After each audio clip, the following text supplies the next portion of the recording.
एक बार फिर आपको अपने प्रोग्राम में खुश आमदीद कह रहा हूँ। ब्रेक से पहले मोअज़्ज़ज़ मेहमानों के सामने बड़े अहम सवालात थे और बात हो रही थी खासतौर पर पाकिस्तान की मौजूदा सियासी सूरत हाल और उसके साथ साथ वादी धीरा में लोगों की मदद इस वक्त मुंतज़र हैं लोग कि कौन मदद को आ रहा है। ना तो सूबाई हुकूमत नज़र आ रही है, ना विफाक, मगर इसे हट के भी बात करें कहीं ना कहीं विफाक की बड़ी अहम जिम्मेदारी है कि सूबों के अंदर ऐसे अगर वाक़यात होते हैं या बड़े साने होते हैं तो वज़ीर आज़म समेत वफाकी वज़रा की ये भी जिम्मेदारी है कम से कम आए तो सही, बैठे तो सही, पूछें तो सही कि आपके प्यारे चले गए, आपके शहर में इतने बड़े वाक़या हो गया और उसके बाद सूबाई हुकूमत तो मदद कर रही है मगर उसके साथ साथ वफाक कहाँ है, उसका हिस्सा नज़र क्यों नहीं आ रहा। अपनी जगह पे बड़ा अहम सवाल है।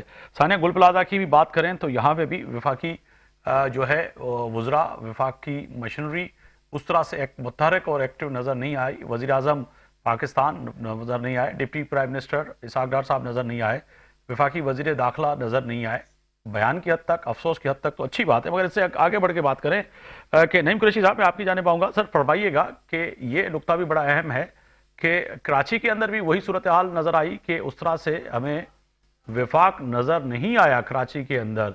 अगर कहा जाए कि एक जो है वफाक की अहम जिम्मेदार आ जाता, कराची के लोगों के जख्मों पे मरहम रख लेता तो अच्छी बात थी।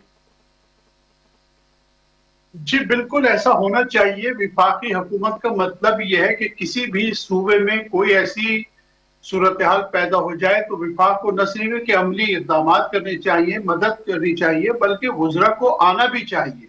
यहाँ तो हमारे वज़रा की और अराकीन असम्बली की, सिर्फ हुकूमत की क्या, तमाम अराकीन असम्बली की जो प्रायोरिटीज हैं आप देख लें कि मुफ्त हज में जाना चाहते हैं, उम्रे की अदायगी करना चाहते हैं, बेनिफिट्स लेना चाहते हैं, तनख्वाहें बढ़वाना चाहते हैं। इस किस्म के अलावा तो आप अरकान असम्बली की कोई एक्टिविटी देखते नहीं हैं। बेशक सूबाई असम्बली की या सूबाई हुकूमत की बुनियादी जिम्मेदारी है। कराची का सानिया बहुत बड़ा सानिया है और कम से कम विफाकी हुकूमत को अपने वज़रा को यहाँ भेजना चाहिए था। 8-9 दिन तक ऑपरेशन जारी रहा, लेकिन मैं समझता हूँ कि मुझे तो ताज़ीदी बयानात तक नजर नहीं आते बाद विफाकी वज़रा के, जो अदरवाइज बहुत ज्यादा एक्टिव है, जो हर मामले में अपनी राय देते हैं।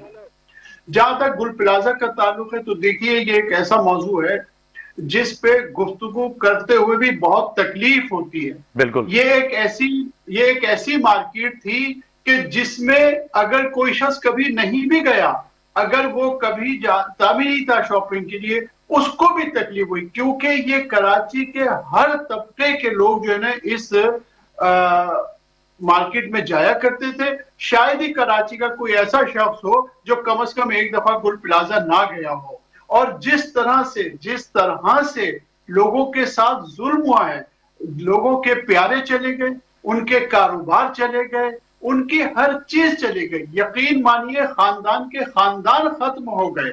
मालूम होता है एक घर में 3 औरतें हैं तो वो तीनों गुजर गई इस दुनिया से और घर जो है वो खाली हो गया है। तो इस एतबार से ये बहुत तकलीफ का वाकया था। और सूबाई हुकूमत के बारे में हम क्या कहें, सिंध हुकूमत के बारे में बात करते करते थक चुके हैं, लिख लिख के थक चुके हैं, लेकिन उसके बावजूद सूबाई हुकूमत आप देख रहे हैं कि आज भी जो है वो मुख्तलिफ दलाइल देते हैं, लेकिन काम कुछ मगर सर नहीं आज हुआ। सूबाई हुकूमत ने काम किया, कमिश्नर कराची ने बहुत बड़ा काम किया, आपको नजर क्यों नहीं आ रहा? अगर नहीं आया तो मैं प्रोड्यूसर को कहता हूं या मैं भी आपको भेज देता हूं कि उन्होंने बड़ा अच्छा काम किया, उम्दा काम किया कि आज उस साने की जो है आज तफसीली रिपोर्ट तैयार कर दी और वजीर आला सिंध सैयद मुराद अली शाह को पेश कर दी और उसमें बताया कि क्या कुछ हुआ, आग कितने बजे लगी थी और आग में कितने लोग झुलस गए, मर गए और अपने प्यारों से बिछड़ गए। तो आप कैसे कह रहे हैं कि काम नहीं कर रहे? काम तो कर रहे हैं सर, सूबाई हुकूमत की मशीनरी बहुत उम्दा काम कर रही है।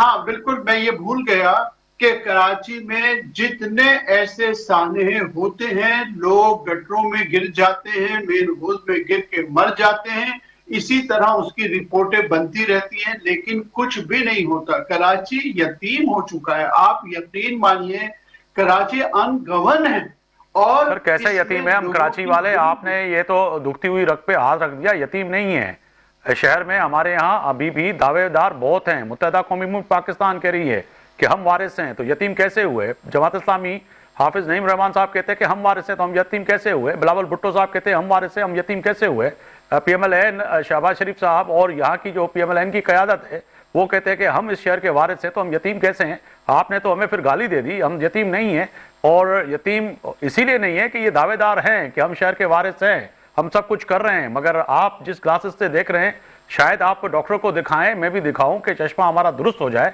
कि हम यतीम हैं या नहीं। मुझे तो ऐसा लगता है कि आने वाले वक्त में मैं आपको बताऊं क्या होने वाला है। मैं कराची में पैदा हुआ, कराची की नब्ज को बहुत अच्छी तरह जानता हूं, लिखता भी हूं। देखिए, जैसे बाज इंडियन फिल्मों में आखिर में ये होता है कि विलन भाग रहा होता है और लोग उसके पीछे होते हैं। आप यकीन कीजिए हमारी सियासी क़यादत के साथ बहुत जल्द मुस्तक़बिल में कराची में ऐसी मनाजिर आप देखेंगे। कराची का सबसे बड़ा गुनाह यह है कि यहाँ पीपल्स पार्टी और MKM की हुकूमत है। हमारा सबसे बड़ा गुनाह यह है कि शहबाज शरीफ को सर कराची से हमने इलेक्ट किया था, कराची के लोगों ने वोट दिया था। जी सर, मैं वही आपकी तरफ ही आ रहा था, मगर यह है कि ब्रिगेडियर साहब, कराची और ख़ास तौर पे सानिया गुल प्लाजा के बाद जो पैदा होने वाली सूरत हाल है उस पर भी ये आग जो लगी है गुल प्लाजा के बाद, अब सियासी आग बुझती हुई नज़र नहीं आ रही। इल्ज़ाम तराशी हो रही, एक दूसरे पे नुक्ताचीनी हो रही, जो कि सियासतदानों का काम है, सियासत करेंगे, मगर सर लाशों पे सियासत करना और उन जख्मों पे मरहम नहीं लगाना, आना नहीं, ताज़ियत नहीं करना, घरों पे नहीं जाना, किसी की सज़ा और जज़ा का तयन नहीं करना, तो ये कैसी सियासत है सर? देखें जी, ये आग आप कह रहे बुझ नहीं रही, आग नहीं बुझेगी। उसकी वजह ये है कि ये दर्जनों लोग जो हैं, मासूम लोग जो हैं, जो वहां पे जिनकी बड़ी ट्रेजिक डेथ हुई है, मैं वो खास लफ्ज इस्तेमाल नहीं करना चाहता हूँ, लेकिन उसके बारे में मैं आपको आज बता दूं, चाहे कमिश्नर साहब की रिपोर्ट हो, चाहे कमीशन बन जाए, जो भी हो, सानिया बल्दिया याद है ना आपको क्या हुआ था, क्या हुआ उसके बाद, कितने साल मामला चलता रहा, कितने लोगों को फांसी मिली, जिन्होंने एक्चुअली लोग आइडेंटिफाई हुए, जिन्होंने वो तमाम बंद करके लोगों को जिंदा जला दिया। सानिया मॉडल टाउन हुआ, एक बंदा भी पकड़ा गया, कितने 1.5 से ज्यादा का वक्त गुजर गया। तो मैं कहना ये चाह रहा हूं कि आज मैं खबर सुन रहा था, अब ये सुन ले बड़े गौर से, आज अभी हेडलाइन चल रही थी कि जनाब नैब सिंध ने कराची सिंध में गवर्नमेंट में बड़े दो महकमे हैं, एजुकेशन का महकमा है, फला महकमा है, फला वो सोलर का प्रोजेक्ट का महकमा है, और इस तरह के वहां पे बड़ी मैसिव करप्शन की निशानदेही की है, और एक दो चीजों में इंक्वायरियां भी शुरू हो गई हैं। ये हेडलाइन घंटा पहले मैं सुन रहा था। मतलब डीजी नैब ने, चेयरमैन नैब ने वजीर आला सिंध को यह भी कहा कि हमने पैसे रिकवर करके आपको दिए हैं करप्शन के।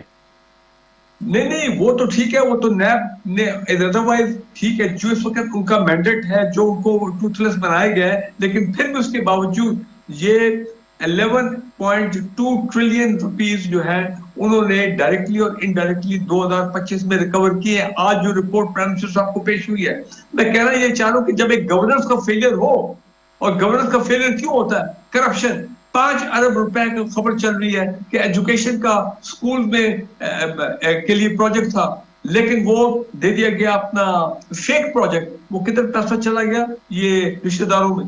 यार खुदा का खौफ करो, ये हम कह रहे हैं कि पाकिस्तान कैश स्टार्व्ड है, IMF के पास हम दोबारा जाने की बातें हो रही है कि जी IMF हमें मजीद कोई फाइनेंशियल इमदाद दे, तो इस किस्म की गवर्नेंस हो रही।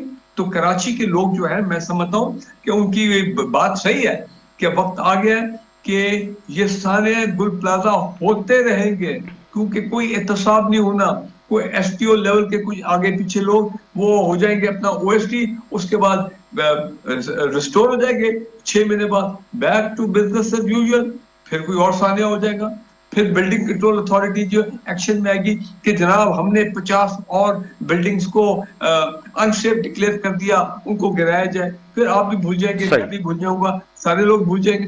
तो भाई कहने का मतलब है ये डिमांड सही है कराची के लोगों की, चाहे मैं किसी पॉलिटिकल पार्टी का नाम नहीं लेता हूँ, कराची के लोगों की डिमांड सही है कि हमें फिर اگر نہیں کر سکتے یہ موجودہ ٹھیک، میاں صاحب کی طرف جاؤں گا. میاں صاحب آپ کی جانب آؤں گا. میاں صاحب فرمائیے گا. پھر فیڈرل حکومت جو ہے وہ کراچی کو ٹیک اوور کر رہے, فیڈرل کنٹرول میں دے دیں کراچی کو. بھائی کچھ نہ کچھ تو آپ نے حل نکالنا نا. میاں صاحب کی جانب جاؤں گا. میاں صاحب فرمائیے گا سر, ساریہ جو ہے گل پلازا سر, اس پہ بھی جو ہے آج رسا کچی ہو رہی ہے اور سیاست دان جو ہے ایک دوسرے پہ الزام تو لگا رہے ہیں, مگر سر فرمائیے گا پی ایم ایل این اس طرح سے متحرک نظر نہیں آئی. اگر دیکھا جائے کہ راجہ انصاری صاحب وہاں تو نظر آئے, وفاقی جو ہے نمائندے جو ہیں جو سندھ میں, اور اس کے باوجود سر جو اہم رہنما ہے وزیر اعظم سے لے کے جو ہے آپ کے اہم وزراء, وہ کراچی میں بھی تو نظر نہیں آئے.